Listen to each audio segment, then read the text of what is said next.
Kicking off our list at number 10, a cursed phone number. The song 867-5309/Jenny has been stuck in my head for about 18 years now. It's a classic. That song is a banger. Great jingle too. Imagine if a pizza place figured that number out first. Would have been game over. A cursed phone number. What are we talking about here? This phone number, apparently cursed, is 359-888 and then a bunch of 8s afterwards, okay? What's the deal here? Anybody who's had this phone number in the last 20 years or so, apparently they've all met their fate in a weird way. CEO of a Bulgarian phone company, he got cancer at 48. And then 2 criminals later on, both of their deaths were a little bit more mysterious than cancer. All these deaths that happened were within 4 years of each other. That's the, curse aspect of it all. The phone number was suspended, so nobody's able to use it now. Maybe it was a cursed number, or maybe the number had ties to crime. 867-5309 is still stuck in my head. Number 9. The organ. Music is said to bring life into the room, but this time it's a bit too literal for my liking. There is a real organ in the Occult Museum. This belonged to Ed and Lorraine Warren for quite a while, the paranormal investigators. Of course, all these things are found in a haunted house. In one way or another, it's haunted or cursed, as are all these in this list. This organ apparently would play by itself throughout the night. In total, there were 3 different incidents where Ed thought somebody had broken into the museum because he heard the organ being played, but by the time he arrived in a panic, the room was empty. Classic. Nothing had been touched, there was no visitors. Of course, it was just a cursed piano. Nice. A priest then came to bless the museum and the music eventually stopped. But before her passing, Lorraine Warren said to USA Today that the prayers do work, and they blind the evil much like an electric fence does for a dog. Number 8. Photograph of Bathsheba Sherman. You always see these videos of UFOs and they're filmed with like a BlackBerry curve. It's just rubbish, it's horrible quality. There's never clear evidence of anything nowadays, right? But we may just have a clear photo with the real Bathsheba Sherman, the witch in the original Conjuring film, that real person in real life. Yeah, we have a real photo of a real witch. This is crazy. This photo is from the Perrin family farmhouse back when it was still the Arnold estate. This was 1885, so the witch was most likely in her 70s at this time, and this witch lived next door to said farm, and although we'll never really know for sure, many believe she's the lady in the middle closest to the camera. Also, the fact that she's wearing some sort of mask and she's standing by herself and looks like a witch, I don't know, definitely her, most definitely her. I feel like nobody wants to stand next to a literal witch, It's like a big radius around her. That's how you know it's her. Imagine doing a silly one with Bathsheba Sherman. You're like, hey, bunny ears, don't curse me. Number 7, the Bassano vase. This vase comes from the 15th century. It was made for an excellent wedding gift, but the night before, the bride sadly lost her life with the vase still in her hands, so a lot of questions, right? The family of course kept it afterwards, but as the vase was passed down the family line, a pattern began to unveil itself. Whomever held possession of the Bassano vase died shortly after in a weird way. Now keep in mind, this was the 15th century, okay? The average lifespan was already 30 to 40 years old. But after this many deaths in the family, it was packed away for good, okay? Or so they thought. This vase showed up again in history in 1988 alongside a single note. The note was pretty to the point. It said, "Beware, this vase brings death." End of note. Whoever found it was like, okay. And then continued on with it. Yeah, they kept the vase, didn't heed the warning, and then it was auctioned for over $2,000 sans note. Yeah. The pharmacist who won the auction, well, you guessed it, they passed away within months. Number 6, ghost boots. These boots are made for haunting, and that's just what they'll do. Yeah, I put a pair of boots on this list. That's where we're at now. Let's do it. This is a photo of a young lady and it may look like a classic family trip, but upon closer inspection, it seems like somebody is standing behind her. Now, of course, tracing this photo back to its origins, her father said nobody was behind her at this time, that it was taken, because that would be pretty weird, right? Hey, stand right here in an open field, thanks. Hey, can you move please? There's an open field. Thanks. It's a little weird. This shot was taken at Zushi Kanagawa in Japan. You can see boots and what looks like clothing sticking out from behind her elbow. Father said, "I took a few photos. When I was looking through them at night, I noticed the boots behind her. I took several in the same spot, but only one of these photos had the boots." Yeah, you always see that in movies, right? They're always going through these photos at night at like 2 a.m. and they find something scary. It's never at Walmart in the middle of the day, know what I mean? It's always scary in a dark kitchen. Ugh. What would you do? I would freak out. And he freaked out, obviously. He showed a friend, and then said friend posted it on Reddit, hence why we're here now. Haunted boots, the more you know. Number 5, the Anguished Man. Historical paintings are cool, I guess. I don't know, they're pretty interesting. But this is the first time I've read up on the Anguished Man myself, and I wish I didn't, to be honest. It's pretty unsettling. It's now considered one of the most haunted objects in the world, and it looks like the part 2. It looks like it's from a horror movie. This oil painting was created by, of course, an unknown artist, but the actual paint here used in the painting is mixed with blood, real blood. Their legit DNA is in this painting, whoever it is. Their blood, sweat, and tears. Great. Not much is known of the artist as they passed away shortly after, but the current owner is Sean Robinson from Cumbria, England. His grandmother had given him said painting. There wasn't much known beforehand, maybe she just found it at an auction, whatever. But his grandmother did warn him that it was cursed. Yeah, here's some Werther's original, and also, here's a cursed painting. Enjoy. Sean had to leave it in his basement at first because his wife wasn't on board. More than fair, I'd be like, no, can we not? Can we turn it around? Thanks. But when the basement randomly flooded, he had to move it upstairs at that point, which is already pretty creepy. Now after, the couple heard crying or screams or whispering, things you don't want to hear alone in a house with a haunted painting coming from the room with the painting. It got so bad Robinson uploaded time-lapse footage to YouTube in 2011, and it shows the door closing by itself next to the painting. Also, yeah, keep this in the basement or flood it, I don't care. I agree with the missus here. Number 4. Music box. We had to include one of the creepiest elements of the Conjuring movie because it's a real thing. Director James Wan wanted to use the music box in the first film because, you know, mirrors and creepy tones make for great suspense and all that jazz. But this was also a real haunted artifact from the real haunted house. Today the box is safely stored in the Warren's Occult Museum, like I mentioned before, just a fun house of scary that you should definitely never touch, alongside other items that look more or less normal, right? One of which is the REAL Annabelle Doll.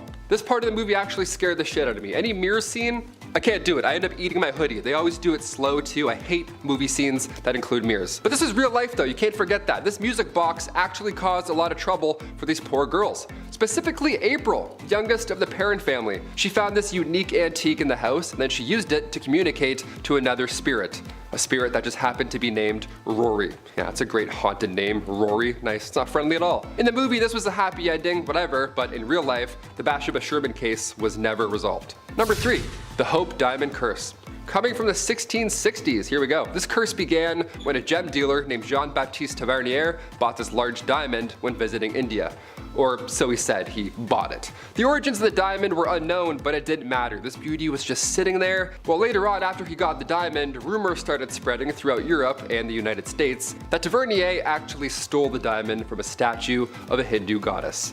Yeah, that sounds a little more on the nose. That's a bit more accurate. A little different than his story, but sadly, a little more believable. The newspapers actually kicked this one off by publishing the Hope Diamond as an ancient curse.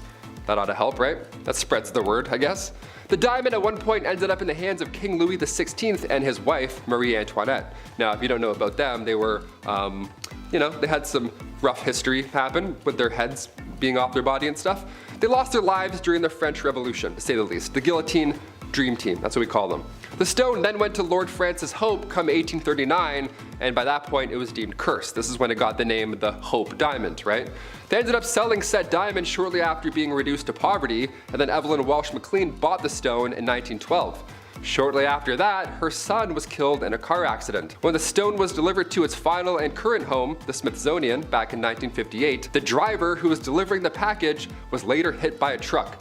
Now he survived, but shortly after his house caught fire. Moral of the story, you don't need diamonds, for more reasons than one. Number 2, the Busby Stoop chair. Coming from 1702, 10 years after the Salem witch trials, so take this one with a grain of salt. People made odd choices back then, okay? Women were witches because they knew math, and chairs were evil. Welcome to 1702, good luck. Englishman Thomas Busby had some issues with his father-in-law. He didn't handle them well, so now he had to be hanged for it. Yeah, he can't commit crimes to resolve problems. It's not a good thing. Can't just kill people for no reason, Thomas. What is this, 1692? He was hanged near the Humble Inn, which is an ironic name, but a chair that was nearby is now said to hold the spirit of one Thomas Busby. If you sit on this chair, you are set to die in a frightful accident. So the chair was declared haunted, but did anything actually happen? Yeah. Locals say during World War II, airmen from a nearby base came to the pub, and those who sat on it never returned. And then in the 70s, more accidents were connected, but they still kept it around until 1978. Yeah, it stayed in the inn for that long, until it was donated to the Thirsk Museum. It's not even a rocking chair either. It looks like it should be a rocking chair, but it's not a rocking chair. That's the scariest part in my opinion. You try and lean back, you're like, oh, I really thought it was gonna rock there. Damn, it's disappointing. And finally, number 1, a ghost caught in a photograph. Yeah, this one ought to end the list in a pretty bizarre way. Doesn't matter where or when, but odds are you've seen this photo at some point in your life. You know when you see a photo, sometimes you just get bad vibes, like it registers in your brain as something scary but also real. Like you want to find something that looks fake about this photo, but it's tough. This photo was taken inside the Amityville house in 1976. It's a young lad with glowing white eyes, kind of hard to miss. It was taken with automatic cameras equipped with infrared, and it makes it even creepier that the boy looks like he's peeking around the corner. Nice, just hiding from you in his invisible ghost land. We love it. A photographer named Gene Campbell took this photo, and Gene at the time was working with paranormal investigators Ed and Lorraine Warren. This photo was revealed 3 years after it was taken on the Merv Griffin show, and many believe this is the ghost of one John DeFeo, one of the boys who lived there prior to that 1974 event. Yeah, we're still trying to figure this out. What do you guys think? Elaborate hoax, or perhaps this is one solid piece of evidence that the Amityville house is indeed haunted and ghosts are indeed real? Number 10. The Dybbuk box. Okay, we'll start this list off with a DIY. Yeah, here we go. This is why you should never, ever make your own Ouija board. Don't even think about it. In Jewish folklore, a Dybbuk is an evil spirit. A Jewish survivor who made it through all the horrors of World War II and everything. The legend has it that said survivor managed to trap a demon inside of a wine cabinet. Now that on its own is terrifying. So now what? What do you do? What do you do with a locked away demon? Well, that's where Kevin Mannis comes in. Yeah, Kevin bought the box in 2001, and as soon as he bought the box, he had these vivid nightmares. Nightmares of an old witch, and his friends who hung out with him also had the same nightmare. So yeah, not great. Haunted by association. Not great at all. Mannis gave the box to his mother for some reason. He thought this was a better plan than, burying it in a cornfield or throwing it into the ocean. But he passed it along to his mother, and apparently she had a stroke the very next day. Almost like it was indeed haunted. The last owner, Jason Haxton, director of the Museum of Osteopathic Medicine, he sealed the Dybbuk back in the box and then hid it from the world. Great move. Finally, nice. We love that. That's a smart move. Number 9. Cursed brick. Perhaps one of the least terrifying items on this list, but haunted nonetheless. The brick from the Borley Rectory, aka a brick from one of the most haunted houses in all of England. The house was originally built back in 1862. It was a house built for the rector of Borley, but after a fire in 1939, it was never the same. It was now haunted. But it was finally demolished in 1944. Gone. Good. Poof. Good. Get this thing out of here. But before its final days, the Daily Mirror printed about this house. Harry Price, a paranormal researcher at the time, he reported sightings of a ghost nun or a ghost car driving by that same property, as well as footsteps and unexplained sounds all around it. So yeah, a little piece of this haunted home still sits in the Warren Occult Museum today. The haunted brick from the old haunted Borley. A haunted brick? I don't know. This one's not scary. I want to see this one in Conjuring 4, I bet. I don't think we're going to see this one. Number 8, werewolf paw. Okay, this one we did see in the live action Conjuring universe. In Annabelle Comes Home, we see in the museum a werewolf paw sitting on a shelf. Then later on in the movie, we see a real werewolf outside of the Warrens. Now, this is most likely a nod to a London case involving the Warrens, which happened in real life, where a man was behaving like a werewolf. Yeah, he would just flip and then become one. Not physically, obviously, that would be kind of terrifying, but he would use his fingers like claws, and he would growl, and he would attack people on the streets of London. Like, he would act like a werewolf. This man was William Ramsay, and the Warrens believed that this was the same spirit responsible for transforming humans into wolves back in the day. Yeah, the old classic lycanthropy. We love that. In 1989, the solution was for Ed and Lorraine to bring Bill to the States, where Bishop Robert McKenna performed an exorcism, turning the man back to his regular non-werewolf self. So if you see a paw, still attached, not attached, just don't touch it. I don't know, paws are gross in general. Like a brick versus a paw, Gross. Number 7, Dante and Virgil in Hell. Okay, we're gonna crank it up a little bit. Going back to some artwork, some haunted, spooky art. Here you go. This terrifying work of art was created in 1850 and is currently on display in Paris. This painting is depicting a scene from Dante's Divine Comedy, which is basically about Dante being taken on a journey through hell with Virgil showing him the way. The painting shows a certain scene where Dante and Virgil are witnessing damned souls intertwining in eternal combat. You can only imagine what that looks like, or smells like. Probably not a good one. One of the souls was believed to be a heretic, which is now, how he landed into the Underworld. And the other soul we see in the picture, who's, biting his neck, was thought to be a man who falsely claimed another man's inheritance, which certainly is not a good thing to do if that happens in real life. Consult a lawyer, maybe, don't be biting anyone's neck. There's some obvious possessions in this picture. The painting also features some sort of terrifying creature flying in the background. That's always fun, just a cameo, a nice dragon cameo, as well as a lot more damned souls fighting in the fiery pits. Yeah, these pits are often full of souls. Full o' souls. This whole painting is just a stunning piece of art as well as an absolute nightmare, so yeah, art. It's nice and balanced, as all things should be. Number 6, the nightmare painting. Another one, just while we're on the arts vibe, the artsy vibe. The Nightmare was created in 1781, and there's a lot going on in this one here. The painting shows a woman who is fast asleep with her arms thrown out below her, which is all fine and well and dandy, but there's also some sort of demon incubus thing sitting on her chest. It's always something, right? You always gotta mess up this nice image, this beautiful, lovely image, which is, a weird thing to look at. The painting is said to display a woman dreaming and also the nightmare she is having at the same time, which is, that's art, it's fun, that's an eerie description. There are red velvet curtains hanging in the background with creepy horse heads poking out of them, which is also said to, help them into the nightmare vibe. The colors represent so much of what's going on in this painting, with a sleeping woman being brightly colored and shown and the rest of the painting being much darker in contrast. It's kind of haunting to look at, honestly. Makes you feel weird looking at it, but you know what? That's art. Number 5. Cursed goat. Yeah, a cursed animal, let's do it. The curse of the billy goat. Can an entire team be cursed? It seems so. I mean, I live in Toronto, home of the Maple Leafs, so, seems pretty cursed in this area. We haven't seen a win in, 96 decades. But the Chicago Cubs curse, that was a huge deal for a long time. The Chicago Cubs curse comes from 1945, when a man named Bill Sionis, nicknamed Billy Goat, he was kicked out of a Chicago Cubs game. Why, you ask? Well, he didn't even get into game 4 to begin with because, well, was he too intoxicated, or did he bring a live goat with him to the game? Maybe a bit of both, who knows? Yeah, Bill brought with him his pet goat for good luck. So after the staff said no, you can't, enter the 1945 World Series with a live goat, of course not, he then cursed the club over and over on the way out, saying the Cubs are never gonna win another game. And that was the game they dropped the ball, figuratively and literally. The Detroit Tigers won and the curse of the Billy Goat kicked off. It got so out of hand that come 1994, great year, the Cubs had lost 12 games in a row, their worst home start in history. So Sam Sionis went to Wrigley Field, he went back, and everybody was chanting to now let the goat in. And then the Cubs won 5-2, so I don't know. Humans in the 1700s were like, yeah, that woman's cursed, let's just, hang her. And then this is like, he's not cursed, let's bring him into the Wrigley's sports field, let's do it. Oh, how times have changed. Insane. Number 4.